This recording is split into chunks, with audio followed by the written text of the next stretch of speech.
Movie അതൊരു family oriented ആയിട്ടുള്ള ഒരു സ്റ്റോറി പറയുന്ന ഒരു പദമാണ് അഭിലാഷം. പടത്തിൽ മെയിനായിട്ടും പറയേണ്ടത് സൈജു കുറുപ്പിന്റെ ഒക്കെ ഗംഭീരമായ ഒരു അഭിനയം. സൈജു കുറുപ്പ് മാത്രമല്ല, അഭിനയിച്ച എല്ലാവരും ഇതിൽ നല്ല രസമായിട്ട് ചെയ്തിട്ടുണ്ട്. പിന്നെ പ്രത്യേകിച്ച് എടുത്ത് പറയേണ്ടത് ഇതിലൊരു കൊച്ചു അഭിനയിച്ചിട്ടുണ്ട്.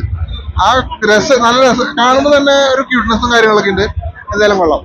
പിന്നെ പടത്തിൽ നല്ല പാട്ടുകളും കാര്യങ്ങളൊക്കെ വരുന്നുണ്ട്. പിന്നെ അർജുൻ അശോകൻ ഗംഭീരമായിട്ട് ചെയ്തിട്ടുണ്ട്. പുള്ളിക്കാരൻ ഒരു കോമഡി കലർന്നൊരു ഇതാണ് ചെയ്തത്, രസമായിട്ടുണ്ട്. മൊത്തത്തിൽ പറഞ്ഞാൽ പടം ഒരു ഫാമിലി ഓറിയന്റഡ് ഉള്ള എന്തായാലും കൊള്ളാം.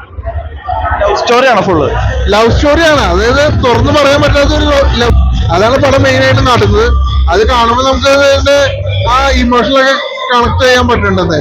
എനിക്ക് ഭയങ്കരമായിട്ട് ഇഷ്ടപ്പെട്ടു. നമ്മള് പ്രണയ സിനിമകൾ ഒത്തിരി കണ്ടിട്ടുണ്ട്. നമ്മള് പഴയ മോഹൻലാലിന്റെ വന്ദനം സിനിമയൊക്കെ നമ്മുടെ ഓർമ്മപ്പെടുത്തുന്ന രീതിക്കുള്ള എന്തും പറയണമെന്ന് പക്ഷെ പറയാൻ കഴിയാത്ത ഒരവസ്ഥയുണ്ടല്ലോ. പക്ഷെ ആ സിനിമ പ്രേക്ഷകരിലേക്ക് മുമ്പിലേക്ക് എത്തിക്കാൻ കഴിയുന്നത് തന്നെ വലിയ അത്ഭുതം തന്നെയാണ്. പക്ഷെ വലിയ സിനിമയോടൊപ്പം തന്നെ ഈ സിനിമ വന്നപ്പോൾ ഇത്രയും ആളുകൾ സിനിമ ഇപ്പൊ ഇറങ്ങിയവരെല്ലാം സിനിമയെ കുറിച്ച് ഒരു മോശം പറയാത്തൊരവസ്ഥയാണ്. ടിക്കറ്റ് ബുക്ക് ചെയ്ത് വന്നവർ വരെയുണ്ട്. പക്ഷെ ഗംഭീര സിനിമ. അതിന്റെ സ്ക്രിപ്റ്റ് ആണെങ്കിലും ഡയറക്ഷൻ ആണെങ്കിലും ഇതിന്റെ ബാക്ക്ഗ്രൗണ്ട് സ്കോർ ആണെങ്കിലും ഓരോ മൂവ്മെന്റും ഗംഭീരമായിട്ട് ചെയ്തിട്ടുണ്ട്. നമ്മൾ ഇന്ന് വരെ കാണാത്ത ടൈപ്പ് ഒരു പ്രണയ സിനിമയാണ്. എല്ലാവരും കാണേണ്ട സിനിമ തന്നെയാണ്. സിനിമ ഭയങ്കര രസമുണ്ടായിരുന്നു. ഒരു കൊച്ചു ഫാമിലി പടമായിട്ടും ഫ്രണ്ട്സ് ആയിട്ടും ഫാമിലി ആയിട്ടൊക്കെ വന്ന് കാണാൻ പറ്റും. പ്രണയം പറയാതെ പോയവർക്കൊക്കെ ഈ സിനിമ കണ്ടിട്ടെങ്കിലും പ്രണയം പറയാൻ തോന്നണം എന്ന് ഞാൻ ആഗ്രഹിക്കുന്നു. സൈജേട്ടൻ നമ്മൾ ഇതുവരെ കാണാത്തൊരു കൈൻഡ് ഓഫ് ക്യാരക്ടറാണ് ഇതില്. തന്മയാണെങ്കിലും നവാസിക്ക ഭയങ്കര രസമുണ്ടായിരുന്നു. എനിക്ക് ഭയങ്കര ഇഷ്ടപ്പെട്ടു. പിന്നെ എല്ലാവരും അഭിനയിച്ച എല്ലാവരും ഭയങ്കര അടിപൊളിയായിട്ട് ചെയ്തിട്ടുണ്ടെന്ന് എനിക്ക് തോന്നി. ഒരു കൊച്ചു പടമാണ്, അങ്ങനെ വലിയ പ്രതീക്ഷകളൊന്നും ഇല്ല. അത് വന്ന് കണ്ട് ആസ്വദിച്ച് വീട്ടിൽ പോകാൻ പറ്റിയൊരു പടമാണ്.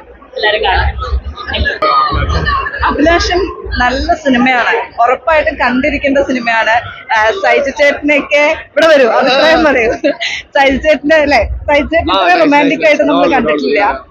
പിന്നെ വർക്ക് ചെയ്തിട്ടുള്ള ആളാണ് കേട്ടോ, മ്യൂസിക് ഡിപ്പാർട്ട്മെന്റിൽ വർക്ക് ചെയ്തിട്ടുള്ള ആളാണ്, സിംഗറാണ്. അപ്പം നമ്മള് എല്ലാവർക്കും ഭയങ്കരമായിട്ട് മ്യൂസിക് ഭയങ്കര അടിപൊളിയായിരുന്നു. നല്ല ടോട്ടലി നല്ല ട്രീറ്റ് ആയിരുന്നു. ഒരു ഭാഗത്തും നമുക്കിങ്ങനെ ഒന്നും മിസ്സായതുപോലെ തോന്നാ. Music, direction, camera, acting wise ആവട്ടെ എല്ലാം ഭയങ്കര അടിപൊളി എന്നല്ല, ഭയങ്കര ബ്യൂട്ടിഫുൾ ആയിരുന്നു. ഭയങ്കര മനോഹരമായിട്ട് ചെയ്തിട്ടുള്ള ഒരു സിനിമയാണ്. ഭയങ്കര രസമുണ്ടായിരുന്നു. ഇത് മത്സരമൊന്നുമല്ല, സിനിമകൾ പല ടൈപ്പായിരിക്കും ഇറങ്ങാം. ഓരോ സിനിമയ്ക്കും ഓരോ കഥകളും ഓരോ ഡിഫറെന്റ് പാറ്റേണും അല്ലേ. അഭിലാഷത്തിന് ഇത്ര മതി, എമ്പുരാൻ അത്രയും വേണം, അത്രേ ഉള്ളൂ.